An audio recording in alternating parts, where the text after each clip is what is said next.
Laura Antillano, nací en Caracas el 8 de agosto de 1950. Yo recuerdo con mucho placer algunos libros que creo que fueron los que me hicieron lectora y me pusieron a leer. Estoy pensando en un libro que no mucha gente nombra, que es Juan Cristóbal de Román Roland. Juan Cristóbal era un libro muy extenso, es el primer libro largo que yo me leo, tendría 11 años, un libro realmente largo, pero era sobre todo, eso lo pienso hoy, una biografía, la historia de un personaje desde su proceso de nacimiento, su crecimiento hasta su muerte. Ese libro realmente me encantó, me sedujo, me acercó a lo que era embuirse en un texto lector y el mundo en tu entorno desaparecería. Pienso en ese libro y pienso en Selma Lagerlöf. Selma Lagerlöf es muy conocida por un libro que se llama El maravilloso viaje de Neil Holgersson a través de Suecia, que es un viaje que hace un niño sobre un ganso para recorrer Suecia. Y ese es un libro que lo he sabido después con los años, es un libro que se convirtió en un texto escolar en Suecia justamente. Pero a mí el libro que realmente me seduce de ella y que me lo puso en mis manos mi padre se llama El caballero Gösta Berling. Leer ese libro me produjo una cantidad de sensaciones y de encuentros con la vida y con las cosas que fueron fundamentales para ir hacia otros libros y otros autores. Esos son autores con los que voy introduciéndome en el mundo lector y que sigo guardando muy cerca de mí, son parte de mí misma. Onelio Jorge Cardoso, doy un salto y me ubico en un escritor cubano maravilloso con El cangrejito volador y todos sus cuentos. Me parece uno de los autores latinoamericanos más importantes, un gran escritor con una capacidad para el contacto con las emociones y el encuentro con las cosas. William Faulkner, toda la novelística de William Faulkner, y llegó el momento ya adulta, ya mujer, que quise ir a Tennessee justamente para ver cómo era ese mundo del que nos hablaba y que yo creo que sigue existiendo allí muy a flote. Toda la novelística de William Faulkner y lo que fue la Guerra de Secesión, toda esa relación histórica y a la vez profundamente humana, que creo que me influyó muchísimo y que tiene mucho que ver con mi literatura posterior. Cortázar fue así como ahí está el gran Cortázar, sobre todo a través de su cuentística. Más que con Rayuela, yo sentí una empatía con el Cortázar de toda la cuentística, del descubrimiento, de lo fantástico en lo real, cómo encontrar toda la fantasía en lo real. Es decir, en ese mundo de las lecturas que nos va construyendo, estos fueron autores fundamentales. La poesía de Olga Orozco, una gran poetisa latinoamericana, más allá de todos los tiempos, como la de Ana Enriqueta Terán, nuestra poeta profunda, digna, con la palabra siempre exaltadora. Nuestros poetas, Ramón Palomares también fue un descubrimiento temprano y era un ser humano que circulaba en mis referencias incluso caseras, porque era amigo de mis padres y verlo era así como ver a un personaje sagrado, porque estaba muy cerca de su poesía, la memorizaba continuamente. Luis Alberto Crespo, creo que es una de nuestras mejores voces, la poesía de Luis Alberto Crespo.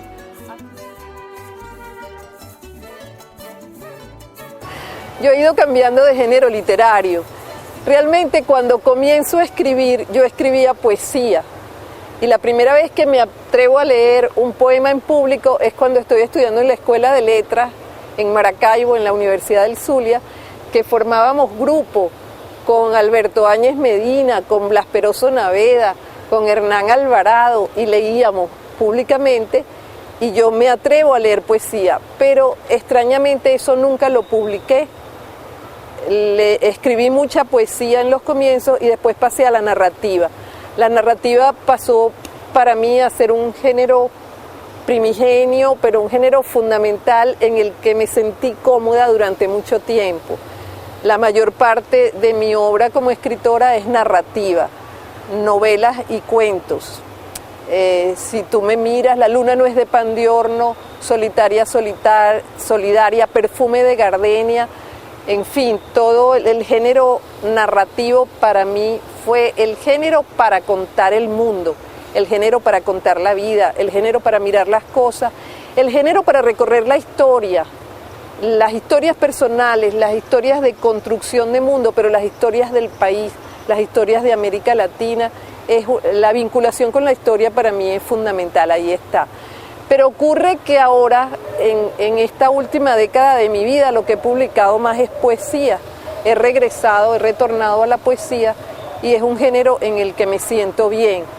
He publicado ensayo, obra para niños, narrativa, cuento, novela, poesía. Creo que son dos géneros totalmente distintos, que a través de la poesía hacemos síntesis, a través de la poesía la emoción está allí. La poesía no se explica, la poesía vive por sí sola. Yo diría que la poesía nos explica, más bien, nos explica a todos los seres humanos, la poesía. La narrativa cuenta, en la narrativa está el cuento, está lo que se quiere narrar, se construye como en la arquitectura. Hay una arquitectura de la narrativa, en la poesía hay un género, es un género más espontáneo, más allí, más la palabra en su simpleza, su desnudez y su verdad. Y después viene el decantamiento. Creo que es un proceso que he ido viviendo a través de mi vida por todos los géneros. Creo que ha sido así.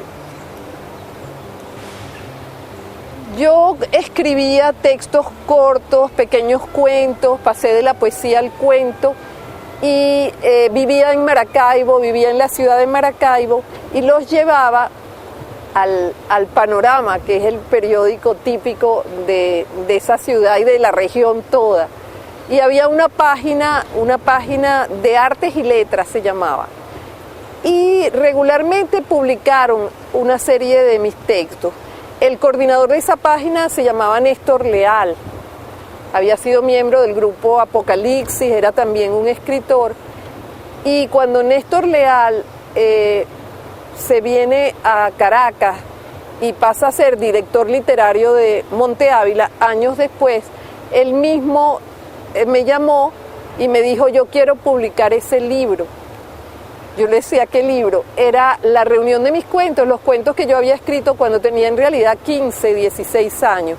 Ese libro sale en 1968, cuando yo tengo 18 años, y se llamó La Bella Época. Y fue mi primer libro y salió en Monte Ávila, que creo que es un gran privilegio, un verdadero privilegio. Estoy trabajando en narrativa, estoy construyendo una novela y estoy construyendo simultáneamente un libro de poesía. Me interesa mucho, aparte de toda la efusividad que ha visto alrededor de la historia en Venezuela y América Latina en los últimos años, pero hay una figura que me conmueve profundamente, que es Antonio José de Sucre. Ese joven, ese ser muy joven que fue el gran amigo de Bolívar, era demasiado joven, era casi un niño y tuvo una vida personal muy dura, yo creo que como todos los grandes héroes. Entonces, en este momento trabajo un poema extenso sobre Antonio José de Sucre. Y en narrativa estoy construyendo una novela que tiene que ver, no se debe hablar de un libro que uno está haciendo porque no se sabe las transformaciones que va a tener, pero tiene que ver con la diversidad, con la diferencia, con nosotros como seres mestizos, la Venezuela contemporánea, pero también con la creencia en un Dios o no, con cómo han sido manejadas las diferencias a través de nuestras vidas, de mi generación a través del tiempo, y la confluencia de esas diferencias en un grupo de amigos que se conocen niños y se vuelven a encontrar ya al final de sus vidas. Esa es la novela en la que trabajo en este momento. Mira, la lectura para mí ha sido una herramienta para encontrarme con la vida, con el mundo, con la realidad. A través de la lectura yo fui una niña muy tímida, con mucha imposibilidad de vivir el mundo externo, siempre fue todo a través del mundo interior y creo que la lectura me abrió las puertas. A través de la lectura viajé mucho, viví mucho, tuve mucha relación con las cosas Es más, cuando viajaba en la realidad a encontrarme con algo que había visto a través de la lectura, pensaba, no me defraudó. La lectura no me ha defraudado nunca.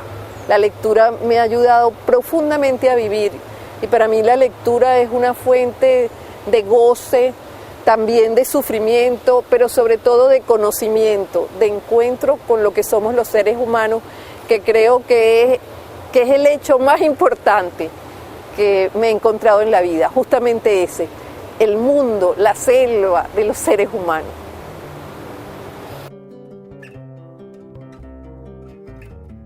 Solitaria Solidaria, Puerto Cabello, 29 de agosto de 1879. Mi queridísimo Sergio, aquí estoy frente a la ventana del pomposamente llamado Hotel Santander, contemplando el puerto. El horizonte apesadumbrado de esta tarde de agosto, en la que tu imagen viene a mí como brisa refrescante y grata, y ante la insistencia de mi imaginación imprudente y audaz, he querido pensar que podías estar tú también soñándome en este mismo instante. Aprovecho para escribirte o entregarme a la pluma y el papel con plena concentración por el hecho de que papá se ha ausentado por unas horas. Hace diligencias para la venta de una máquina de imprenta. Tendremos un nuevo periódico aquí en el puerto, ya te contaré. Para mí, no estoy segura de que el hecho sea de buen augurio, porque traerá como consecuencia algunos viajes a Caracas y Maracaibo que en este momento preferiría evitar. Me invade un espíritu sedentario por momentos, contrapuesto a todo proyecto que signifique dejar de contemplar plácidamente desde esta ventana mi horizonte marino. Pero como tú bien sabes, papá desde el inicio de su soledad de viudo se ha convertido en un apasionado del insigne invento de Gutenberg, como él dice. Es esa la razón de su existencia y de hecho de la mía también, con parcelas como una llamada Sergio Gentile. Yo soy la compañera de su aventura desde que tengo recuerdo, al punto de que también yo hoy no puedo entrar a un recinto en el cual no me embargue el olor de ese papel ordenado parejamente, cortado en su fibra, formando bloques estrechos alineados, con el olor a tinta oscura, definitiva y negra, sin que la emoción me ocupe todo el sentido. He aprendido a admirar a papá no solo en su pasión por esas máquinas, sino en su deseo de hacer descubrir a otros la magia de la letra, del proceso de verla dibujarse, imprimirse, de ese placer de permanecer una noche entera mostrando a la concurrencia, entre comentarios jubilosos, el poder de un pedal que puede convertir hojas blancas en ideas. Disculpa que te abrume con estas reflexiones. En mi cabeza se unen en este instante la imagen de mi padre entusiasmado con el deseo de ver el último adelanto en máquinas de imprenta a vapor, con el rostro de un nuevo amigo del que deseaba hablarte. No entrará en competencia contigo, se trata de otro estilo de sentimientos. Lo conocí en la recepción el pasado domingo. Era una fiesta para el nuevo cónsul francés, Monsieur Talenay. Para describírtelo mejor debo decirte que tendrá aproximadamente 40 años y es todo un caballero. Su gusto por la imprenta le viene igualmente por orden familiar y en ello coincidimos. Aprendió con su padre y su hermano, quien más adelante sería pintor. Este hombre se llama Nicanor Bolet Peraza. Seguramente le conoces o le has oído nombrar. En fin, detengo mi relato en un suspiro para mirar a través de la ventana la paz de este horizonte azul, que bien llaman los paisanos Puerto Cabello, puesto que la serenidad de esas aguas es tal que permitiría amarrar los barcos al puerto con la resistencia de un cabello, teniendo seguridad de que permanecerían inmóviles. Como ves, mi entusiasmo se reparte entre el mar, la imprenta y este nuevo amigo en este momento.